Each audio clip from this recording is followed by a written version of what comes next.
ஸ்ரீமதே ராமானுஜாய நமக. தினம் ஒரு திவ்ய பிரபந்தம் தொடரிலே இன்றைக்கு 2068வது பகுதி. திருவரங்கப் பெருமாள் அரையர் அருளிச் செய்த திருமாலை தனியனை பற்றி இன்றைக்கு நாம் இணைந்து அனுபவிக்க இருக்கிறோம். தொண்டரடிப்பொடி ஆழ்வார் அருளியிருக்கக்கூடிய 2 பிரபந்தங்கள் திருமாலையும் திருப்பள்ளி எழுச்சியும்.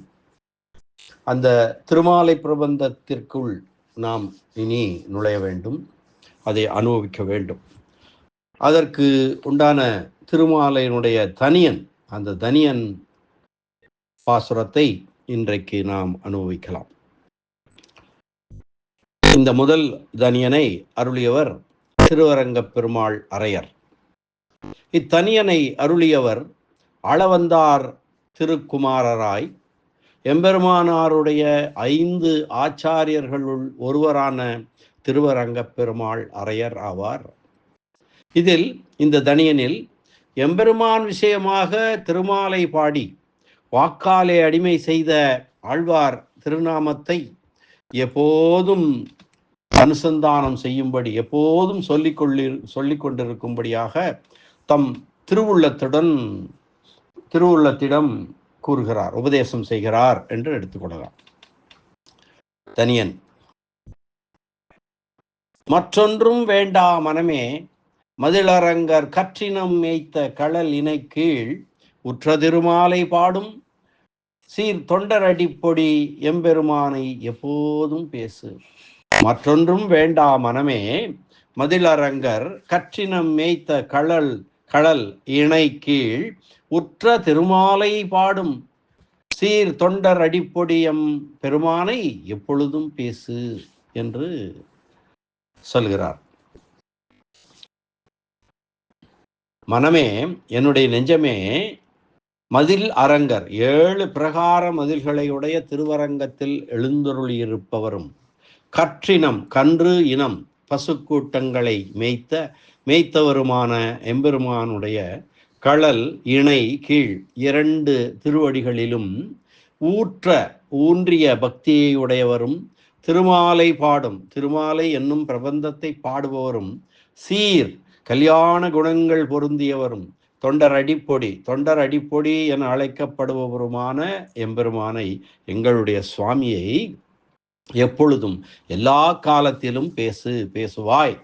மற்றொன்றும் வேறொரு புருஷார்த்தமும் வேண்டுவதில்லை என்பது இதனுடைய பதவுரையாகும். தனியன் என்றால் என்ன என்பதை பற்றி ஏற்கனவே நாம் பார்த்திருக்கிறோம். தனியன் என்றால் அந்த பிரபந்தத்தை சாராமல், அந்த பிரபந்தத்தை எழுதிய ஆசிரியருடைய பாடல்களிலிருந்து பிரிந்து தனியாக வேறொரு ஆச்சாரியர் அதை பற்றி பாடியவை தனியன் எனப்படும். அந்த தனியன் என்ன சொல்ல வரும் என்றால், யாரை பற்றி அந்த பிரபந்தம் பாடப்பட்டிருக்கிறது, அவருடைய ஏற்றம் என்ன, அந்த பிரபந்தம் அதனுடைய ஏற்றம் என்ன, அந்த பிரபந்தத்தை பாடிய ஆசிரியருடைய ஏற்றம் என்ன என்று சொல்லக்கூடிய பாசுரம். ஆனால் அந்த பிரபந்தத்தில் சேராமல் தனியாக நிற்கும். அதனால் அதற்கு பெயர் தனியன் என்று ஏற்கனவே நாம் அனுபவித்திருக்கிறோம் இல்லையா? இந்த தனியனின் பொருள் பார்க்கலாம். என் நெஞ்சமே, 7 மதில்களையுடைய திருவரங்கத்தில் எழுந்தருளியிருப்பவனும் பசுக்கூட்டங்களை மேய்த்தவனுமான எம்பெருமானுடைய இத்திருவடிகளிலும் ஊன்றிய பக்தியை உடையவரும், திருமாலை என்னும் பிரபந்தத்தை பாடுபவரும், கல்யாண குணங்கள் பொருந்தியவரும், தொண்டரடிப்பொடி என அழைக்கப்படுபவருமான எங்கள் சுவாமியை எப்போதும் அனுசந்திப்பாயாக. வேறொரு புருஷார்த்தமும் எங்களுக்கு வேண்டுவதில்லை என்கிறார். நெஞ்சே, நீ வாழ்வதற்காக எம்பெருமானையாவது மற்றொரு புருஷார்த்தத்தையாவது பற்ற வேண்டாம். நீ வாழ்வதற்காக எம்பெருமானை பற்ற வேண்டாம், அல்லது மற்றொரு புருஷார்த்தத்தை பற்ற வேண்டாம். பாகவதர்களுக்கு அடிமையாயிருப்பதையே நிரூபகமாக கொண்ட தொண்டரடிப்பொடி ஆழ்வாரது திருநாமத்தை எப்போதும் சொல்லிக் கொண்டிருப்பாயானால் உனக்கு ஒரு குறையும் இல்லை நெஞ்சே என்கிறார். தொண்டரடிப்பொடி ஆழ்வார் நம்பெருமாள் திருமுடிக்கு மாத்திரம் மாலை சூடினவர் அல்லர். திருவடிகளுக்கும் திருமாலை சமர்ப்பித்தவர். அவர் திருவடிகளே உனக்கு தஞ்சம் என்று தன் நெஞ்சுக்கு உபதேசிக்கிறார். மதிளரங்கர் என்றதனால் 7 திருமதில்களுக்குள்ளே எழுந்தருளி இருப்பவர் என்றால் அவர் நமக்கு பெறுவதற்கு அரியவரோ என்று சந்தேகம் பிறக்க, அவர் அப்படியல்ல, கற்றினம் மேய்த்தவர், கன்று இனம் ஆவினங்களை மேற்றவர் என்ற முதலியவற்றால் அவருடைய எளிமையையும் நீர்மையையும் சொல்லுகிறார். கன்று கூட்டல் இனம் கற்றினம். 3ஆம் அடையிலே வெண்டலை தவறுகிறது. திருமாலை பாடும் சீர் தொண்டர் அடிப்பொடி எம் என்று இருக்க வேண்டும், அல்லது தொண்டர் அடி தூள் எம் என்றாவது பாடம் இருந்திருக்கக்கூடும் என்று சொல்கிறார்கள். காலப்போக்கில் மாறுபட ஓதப்பட்டு வருகிறது என்பர் பெரியோர். பிரதம பருவம் எனப்படும் பகவத் விஷயத்தை பற்றினவர்களுக்கு அந்த பகவானே எம்பெருமானாய் இருப்பது போல, சரம பருவம் என்னும் பாகவத விஷயத்தை பற்றினவருக்கு இந்த ஆழ்வார் தாமே எம்பெருமானார் என்பது தோன்ற தொண்டர் அடிப்பொடி எம்பெருமான் எனப்பட்டது எனலாம். செய்ய சுடராளியான் அடிக்கே சூட்டினேன் சொன்மாலை, முதல் திருவந்தாதியில சொன்னபடி செய்ய சுடராளியான் அடிக்கே சூட்டினேன் சொல் மாலை என்னும்படி மற்ற ஆழ்வார்களின் திவ்ய பிரபந்தங்களும் சொல் மாலைகள் ஆனாலும் கூட திருமாலை எனும் தனிப்பெயர் இந்த திவ்ய பிரபந்தத்துக்கே ஆயிற்று என்பது கருத்து. திருமாலை அறியாதார் திருமாலை அறியாதாரே என்னும் பெரியோருடைய மொழியும் இங்கு தகும். அதை பற்றி ஏற்கனவே சென்ற முன்னுரையிலே நாம் அனுபவித்திருக்கிறோம். திருமாலை பற்றி இந்த திருமாலை பிரபந்தத்தை அறியாதவர்கள் அந்த எம்பெருமான் திருமாலை அறியாதவர்களே ஆகும் என்பதுதான் அதனுடைய பொருள். இந்த தனியனால் ஆச்சாரியனின் திருநாமத்தை எப்பொழுதும் போற்ற வேண்டும் என்னும் கருத்தும் சொல்லப்பட்டது. அவரவர்கள் ஆச்சாரியனை அவரவர்கள் போற்ற வேண்டும் என்றும் சொல்லலாம். இந்த தனியனுக்கு பிள்ளைலோகம்ஜியர் அருளி செய்த வியாக்கியானம், விரிவான வியாக்கியானம், அதனை அனுபவிக்கலாம். மற்றொன்றும் வேண்டா மனமே, என் மனமே, தொண்டரடிப்பொடி ஆழ்வாரின் திருநாமத்தை தவிர வேறொரு திருநாமமும் வேண்டா. தள்ளுவதற்கு தகுதியானவற்றையே தள்ள வேண்டுமாகையாலே பரம வைஷ்ணவரான இவர் மற்றொன்று என்று சிவன் முதலான தேவதாந்திர நாமங்களை வேண்டா என்று தள்ளுவதாக கூற இடம் இல்லை. இவர் என்பது இங்கே திருவரங்க பெருமாளரையரை குறிக்கிறது. அவர் தானே தனியன் பாடியிருக்கிறார், இது உரைதானே. ஆகையாலே சரம பர்வனிஷ்டரான இவர் பிரதம பரவமான பரத்வாதி பஞ்சமூர்த்திகளின் திருநாமத்தையே இங்கு வேண்டாம் என்று கழிக்கிறார் என்று கொள்ள வேண்டும். அதாவது மற்ற பிற பர தெய்வங்களை தள்ளுகிறார் என்று சொல்ல வேண்டியதில்லை. திருவரங்க பெருமாள் அரையர் சரம பருவ நிஷ்டர். அதனாலே அவர் பிரதம பருவத்தில் இருக்கக்கூடிய பரத்வம் முதலான பரத்வம், பார்க்கடல் இவற்றால் இருக்கக்கூடிய பஞ்சமூர்த்திகளின் திருநாமத்தையே இங்கு வேண்டாம் என்று கழிக்கிறார். அரங்கனையே எடுத்துக்கொள்ள வேண்டும் என்று வேண்டுமானால் சொல்லலாம். அதாவது பரம், வியூகம், விபவம், அந்தர்யாமி, அர்ச்சை ஆகிய 5 நிலை மூர்த்திகளின் திருநாமங்கள் அனைத்துமே வேண்டாம், தொண்டரடிப்பொடி ஆழ்வாரின் திருநாமம் மட்டுமே போதும் என்கிறார். இவருக்கு இந்த திருநாமங்கள் எதை சொல்லுவதும் ஏற்கவில்லை என்பதனால் அவை அனைத்தையும் இவர் மற்றொன்று என்று மொத்தமாக கழித்து விட்டார்.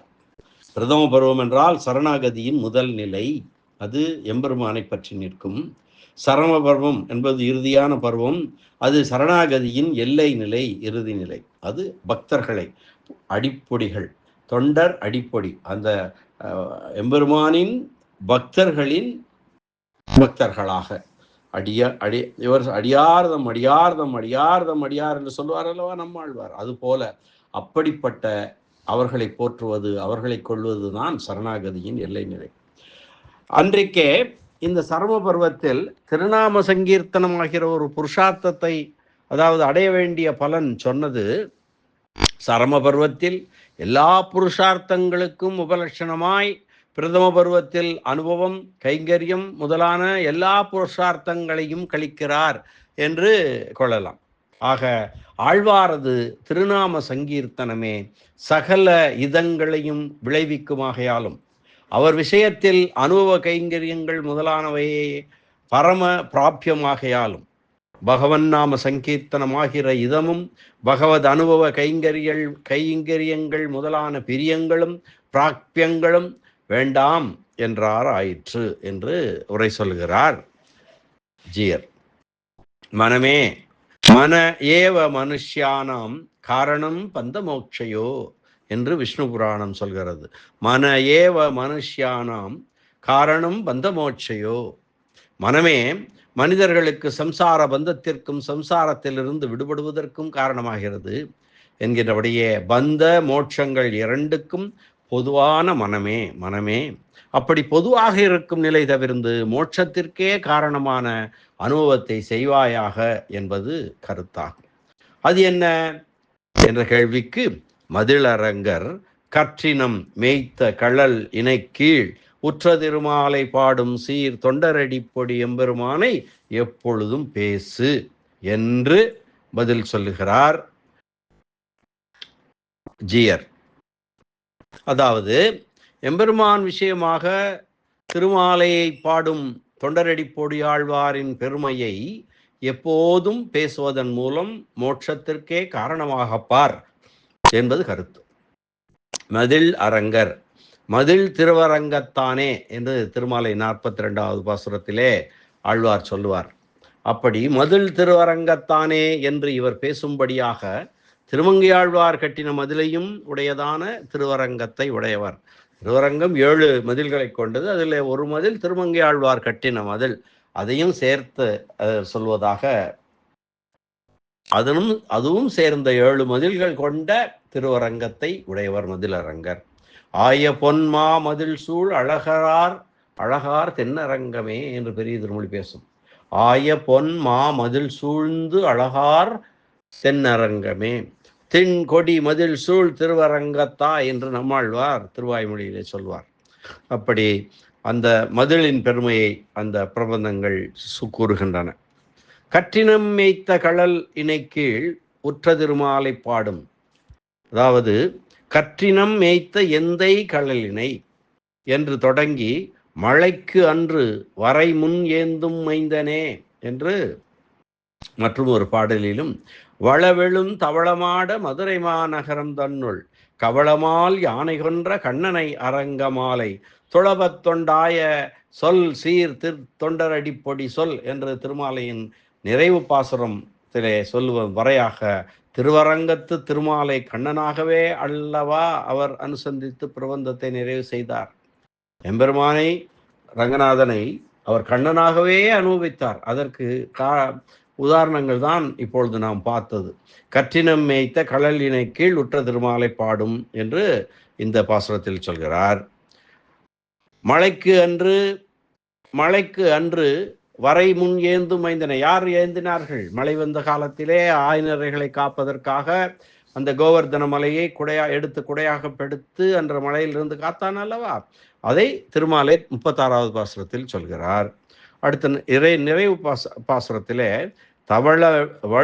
வளவெழும் தவளமாட மதுரை மாநகரம் தன்னுள் கவளமால் யானை கொன்ற கண்ணனை என்று சொல்லுவார். ஆக திருமாலை பிரபந்தத்திலே ரங்கநாதனை கண்ணனாகவே அனுசந்தித்து இந்த பிரபந்தத்தை நிறைவு செய்திருக்கிறார் தொண்டரடிப்பொடி ஆழ்வார்.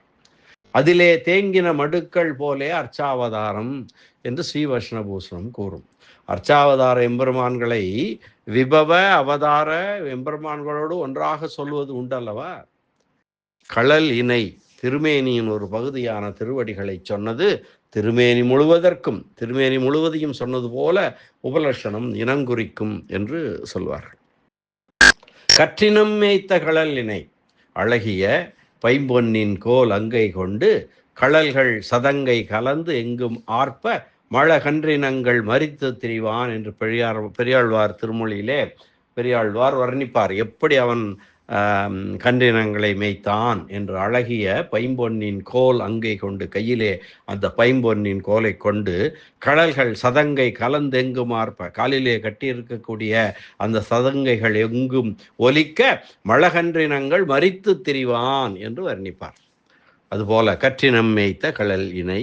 பெரிய பெருமாள் திருவழிகளை சேவிக்கும் போது கற்றினம் மேய்த்த எந்தை கழல் இணை இதுவே என்று தோன்றியிருக்கும்.